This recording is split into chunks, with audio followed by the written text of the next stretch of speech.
Assalamualaikum warahmatullahi wabarakatuh. Setelah perkenalkan, nama saya M. Farhan Andriansyah. Pada kesempatan kali ini saya akan mempresentasikan materi mengenai RAM atau bisa disebut juga yaitu Random Access Memory. RAM merupakan salah satu komponen yang sangat penting dalam sebuah komputer. Meskipun bentuknya kecil, RAM memiliki peran yang besar dalam menentukan cepat atau lambatnya kinerja suatu perangkat. Oleh karena itu, pada presentasi ini saya akan menjelaskan pengertian RAM, fungsi, cara kerja, jenis-jenisnya, karakteristik, perbandingan dengan ROM, faktor yang mempengaruhi kinerja, dampak kapasitas RAM, dan serta cara memilih RAM yang sesuai. Yang pertama itu adalah pengertian dari RAM.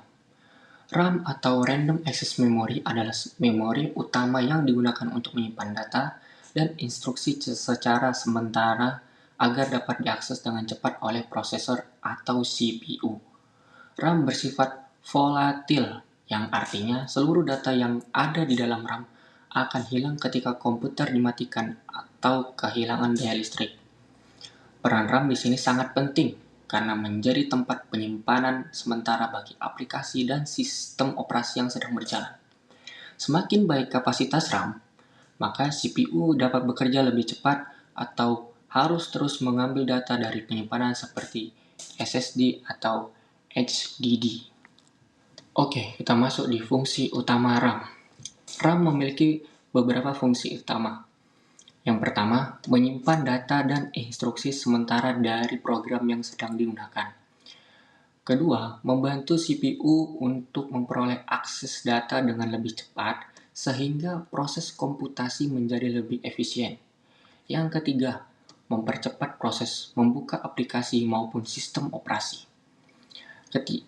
Dan yang terakhir, RAM memungkinkan komputer menjalankan beberapa aplikasi secara bersamaan atau yang kita kenal dengan istilah multitasking. Misalnya, kita dapat membuka Microsoft Word, browser, dan aplikasi musik secara bersamaan tanpa mengalami penurunan performa yang signifikan. Cara kerja RAM sebenarnya cukup sederhana. Ketika kita membuka sebuah aplikasi, data aplikasi tersebut dipindahkan terlebih dahulu dari media penyimpanan seperti SSD atau HDD ke RAM. Selanjutnya, CPU mengambil data dari RAM untuk diproses karena akses ke RAM jauh lebih cepat dibandingkan langsung ke penyimpanan. Setelah proses selesai, hasilnya akan disimpan kembali ke RAM atau ke media penyimpanan jika diperlukan. Karena RAM bersifat sementara, semua data yang belum disimpan akan hilang ketika komputer dimatikan. Secara umum, terdapat beberapa jenis RAM. Yang pertama, SRAM atau Static RAM, yaitu RAM yang memiliki kecepatan tinggi dan umumnya digunakan sebagai memori cache pada prosesor. Namun, harganya relatif lebih mahal.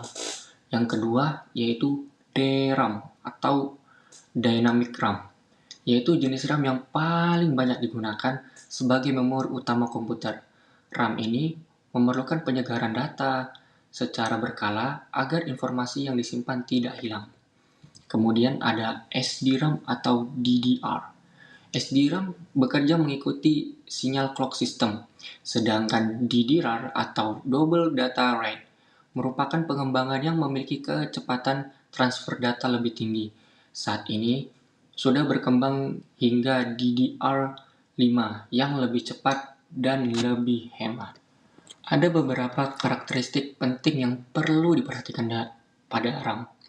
Yang pertama adalah kapasitas. Biasanya diukur dalam satuan gigabyte atau lebih disingkat itu GB. Semakin besar kapasitasnya, semakin banyak data yang dapat ditampung sementara. Yang kedua adalah kecepatan, yang diukur dalam MHz atau MT per second. Kecepatan ini mempengaruhi seberapa cepat data yang dipindahkan. Yang ketiga adalah latensi atau CAS latensi.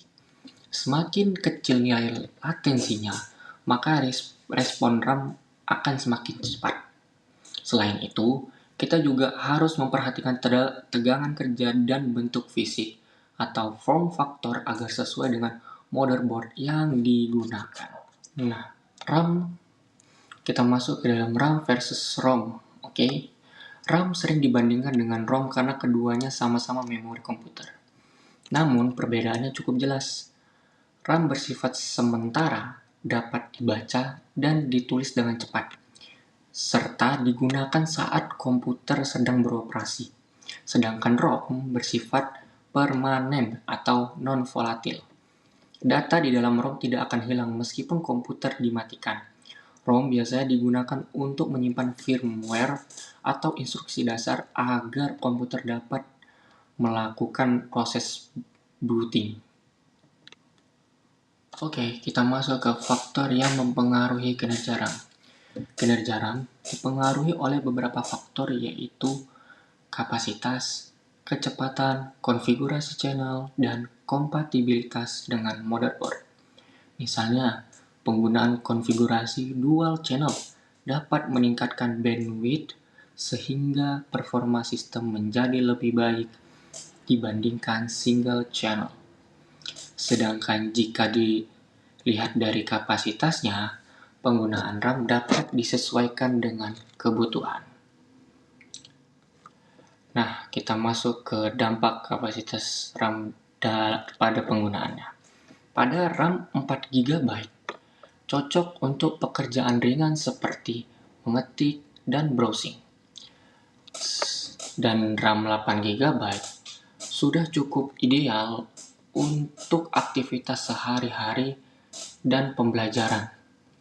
RAM 16 GB direkomendasikan untuk gaming, editing ringan, atau pengembangan aplikasi. Sedangkan 32 GB atau lebih biasanya digunakan untuk yang profesional bekerja dengan editing video, virtual machine, atau aplikasi yang membutuhkan daya besar. Nah, kita masuk ke kesimpulan.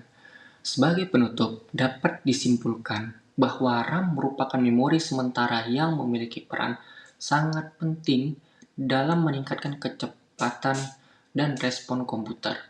Semakin besar RAM tersebut, semakin tinggi kecepatannya, dan semakin baik konfigurasinya, maka performa komputer juga akan semakin optimal. Namun, pemilihan RAM harus tetap disesuaikan dengan kebutuhan, anggaran, serta kompatibilitas perangkat yang digunakan.